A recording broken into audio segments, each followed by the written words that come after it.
Welcome back, trainers. So we're going to be taking a look at some more PvP battles, this time Porygon Z, to see how well it's going to perform. Now, this is going to be a completely maxed out one. I'm not going to be entering the battle because I just kind of want to feel it up to see how well it's going to perform. So we're going to go ahead and throw it in here because we do have a hidden power ground. And go ahead and take a look at the work it is putting into that Heatran. So this is going to be the Master League, as you've seen in the beginning here. And Porygon Z. Now, there's going to be some plus sides and some downsides as well. The plus is if you have a good quick move, hidden power, you're going to be able to do something. In my case, you're going to see it worked quite well. On the downside, it's just too vulnerable out there with those double charge moves that just take forever for you to finally get them off. So, as you can see here, I'm in a position. What should I do? If I block, then I'm probably going to faint before I can actually get those up again. So I decided to not. Although if I did, I would probably been able to get off another one, but it was not really worth using another shield at that point. I might as well have used it on another Pokemon. So we are going to bring in the Togekiss here, and those X-Scissors are not going to do anything to Togekiss whatsoever. So he is bringing in the Kyogre, and I'm feeling pretty comfortable at this point because legendaries are not a threat whatsoever. So I'm going to go ahead and hit it up with the Dazzling Gleam. Let's see if he blocks, takes the hit, all right, and it does a good amount of damage to that Kyogre. So you can have a good idea here why legendaries aren't so great, because they do just have one big charge move, just like Porygon Z, and you're going to be vulnerable out there for too long before you're actually going to be able to do massive damage and then take multiple hits from your opponent's double charge or even triple charge moves that are doing super effective or neutral damage. So he's bringing Caesar back out here, just going to finish it up. And then we're going to go into the next battle, and each battle is going to have Porygon Z featured in there. So we're going to go ahead and see. We won this battle here. And keep in mind, I am going to be using Lucario as well. I wasn't trying to win. I just wanted to give it a test because I never really used Lucario. And unfortunately, mine is just right above the Ultra League, so I'm not going to be able to put it in there. It's going to have to fight with the big boys. So we are entering the second match here. I could bring in my Porygon Z and do super effective damage, but I just said, oh, hold on for just a second here and wear his shield down. And we'll bring in that Porygon Z in just a moment. So I'm just going to keep doing work with that counter because we are in a fairly good situation here. I will take that hit and let my Donphin go down. Now we're going to bring in the Porygon Z with that hidden power ground, and look how much damage it's doing to that Metagross, as well as that Heatran in the beginning. So that is the only thing I have going for me. If I had another hidden power, what would I be doing with it? So in this case, it's just working perfectly against everything he has. And I talked to him after the battle, and he was like, wow, that really threw me off. I was like, good, very nice. So he does have the Melmetal out there, and the Porygon Z is doing a lot of damage with that ground hidden power.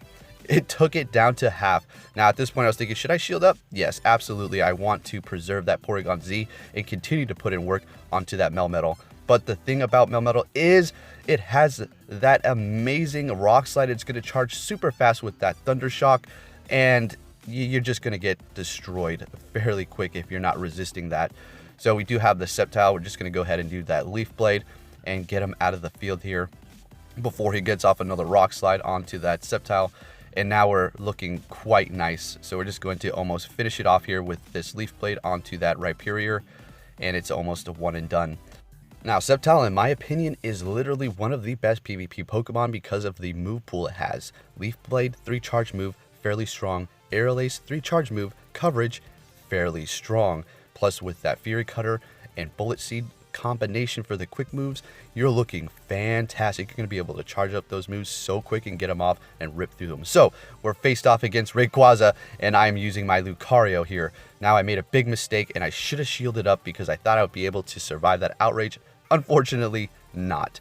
So I am considering putting a secondary move on my Lucario, possibly, which is going to be Shadow Ball. It's going to cost me 75 candies and 75,000 Stardust. I'm not worried about the Stardust, but that a rare candy investment once again, because what if they have an event? Oh, and they make Riolu abundant, and there I go, wasted my rare candies. Anyways, Charizard with a Dragon Claw, fantastic option, so good for coverage. It can take care of Kingdras, and as you can see here, it is destroying that Ho-Oh. So it's pretty much over here. I'm just going to let the Charizard go down. There's no point in shielding. In comes the Porygon Z to finish it off. And with that hidden power ground going up against Machamp, there is no chance. And I will be shielding just to let the thing survive a few more seconds. There was no point because, yeah, I lost there. So Porygon Z is looking not so hot because if I did not have that hidden power ground, it would have done nothing for me in those specific situations. So we're going in here again with Lucario. I wish I had Bullet Punch, then I would have been able to do super effective damage. He does take that hit because he is resisting fighting quite a bit, being Psychic and Fairy, both of those resisting fighting types, so it's not going to do much. And Lucario is going down. Now, it's not horrible. Lucario's not bad. We're going to go more in depth into how well it can perform in PvP in another video. I'm going to buy a secondary move and do various different tests with a couple of trainers to see what we can do. Now, I do have that hidden power ground going up against that Electivire. It's doing a good amount of damage. So, I mean, things that are weak to ground in this situation here are going to get destroyed by the quick move on Porygon Z. Like I went over, otherwise, there is no usability. Really, the Charge Beam is going to be getting up those Solar Beams, Hidden Powers, and also Zap Cannon is fairly fast, but at the same time, you're too vulnerable. It's not that great. So Porygon Z in PvP, is it a go? Not really, guys. So that Scizor's X-Scissor is doing literally no damage to my Togekiss. I need to get a Togekiss into the Ultra League for sure. Not going to be difficult whatsoever. As a matter of fact, I can just evolve one right away from a hatched. So we're going to go into the next one using Honchkrow. I was feeling a little spicy and I was like, okay, let's use Honchkrow. I don't know why, because I felt like I was in a testy mood. Test different Pokemon, not testy myself. All right, anyways, so it actually was able to take that RK9 down because he did not block my Dark Pulse. If he blocked it, obviously I would have went down first. And then we have the Vaporeon here. We're just going to do as much work as we can before the Honchkrow goes down. And then we're going to bring in the Porygon Z here. And it's just going to get destroyed by the Machamp. He was ready. He was like, hold on, he's using this Porygon Z. I need to start bringing in some fighting types. So he wised up there. So I do have the Metagross out here. I'm going to hit it up with the Psychic. He does shield it up.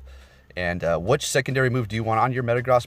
Personally, if you're going into this Boulder Cup, you may want to go with Psychic. That's just my personal opinion. It's up to you. Earthquake is going to be fantastic. You're going to be super effective to quite a few of the Pokemon entering in the league. If people are bringing in those rock, it's going to be super effective to steal as well. So that's something to consider. Those Melmetal might be a nuisance, and a Earthquake Metagross might help you to just take it out a little bit quicker. So into the next battle here, we're entering with Sceptile. Not a good matchup, so I'm going to throw in my Charizard once again with that Dragon Claw and the Community Day move, Blast Burn. Of course, we're going to hit it up with Dragon Claw for neutral damage. And that Dragon Claw, look how fast it charges. So say you're going up against a Grass-type Pokemon, and they are thinking, well, I better switch because that Charizard is going to absolutely destroy this Grass-type. If they bring in a Dragon, you're going to have that Dragon Claw to rip right through them. It's going to be charging a lot faster than Outrage, so you're not going to have to worry about them destroying you in one shot. Unless you have some shields ready. So anyways, bringing in the Porygon Z, going up against Mewtwo. Now, I didn't know Head Shadow Ball, so I did block. It wouldn't have done that much damage, but at the same time, I kind of wanted to preserve its health because it still would have hurt it. As you can see there, didn't do much. So we do have our charge move. We're going to go ahead and hit it up with Solar Beam. Will it not block? There we go. Got through. Now, AK Native Gamer here is a very interesting player. He saves his shields until the very end. So, very nice strategy. But the thing about it is, I noticed a few times is he was stuck in a situation where he saved the shields, and take note of this because you may run into this issue as well.